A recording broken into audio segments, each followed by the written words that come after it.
Now that I'm dead, I know everything. This is what I wished would happen, but like so many of my wishes, it failed to come true. Down here, everyone arrives with a sack full of words. Words you've heard, words that have been said about you.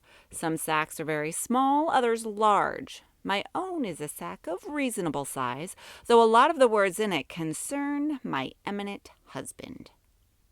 Where shall I begin?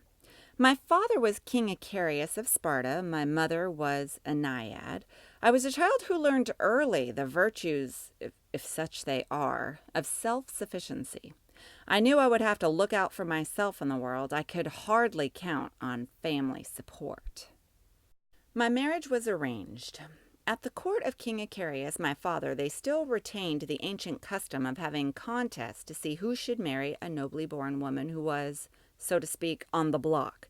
Picture me then as a clever but not overly beautiful girl of marriageable age, let's say 15. Suppose I'm looking out the window of my room down into the courtyard where the contestants are gathering. I don't look directly out the window, of course. I don't plant my elbows on the windowsill like some hulking maid and stare shamelessly. No, I peek from behind my veil and behind the drapery. I was a kind girl, kinder than Cousin Helen, or so I thought. I was clever, but cleverness is a quality a man likes to have in his wife as long as she is some distance away from him. I remember seeing him, the barrel-chested one. "Oh, that's only Odysseus," said one of the maids. Helen said she thought that Odysseus would make a very suitable husband for me. It was lucky for both of us that he didn't win her, she said. All of this was a strain on the nerves, and I started to cry, as I would do so often in the future, and was taken to lie down on my bed. The next day, we were married. The sea voyage to Ithaca was long and frightening. I did a lot of secluded weeping in those early days. I tried to conceal my unhappiness from Odysseus, as I did not wish to appear unappreciative. Odysseus's former nurse, Euryclea, made a point of taking me under her wing, leading me about the palace to show me where everything was. Euryclea was an expert on all such matters. She made herself invaluable when Telemachus was born. Odysseus was pleased with me. Of course he was.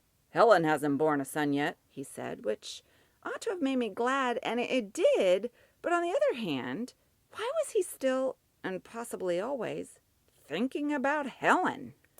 Helen had run away with a prince of Troy. This prince, Paris, was understood to be very good-looking.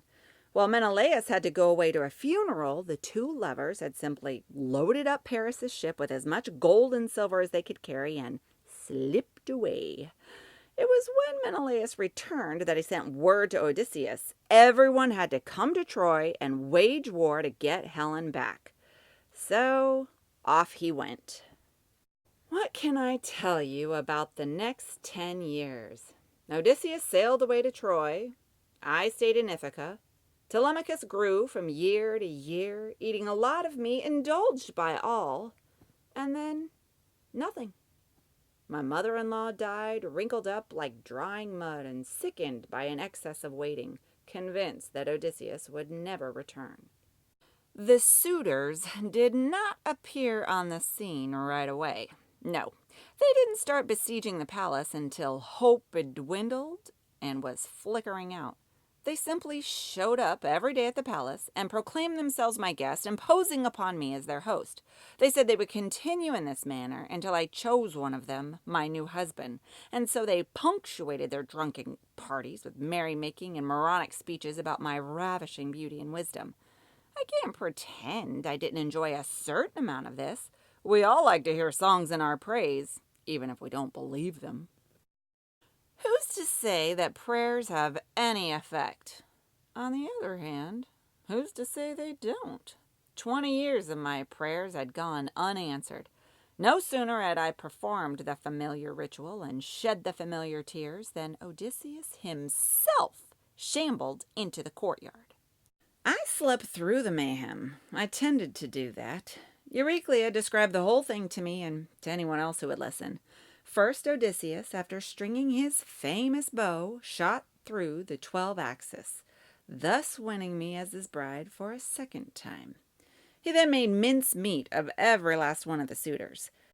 Odysseus told me how much he'd missed me, how he'd been filled with longing for me, and I told him how many tears I'd shed while waiting 20 years for his return. It's a wonder either one of us believed a word the other said, but we did, or so we told each other.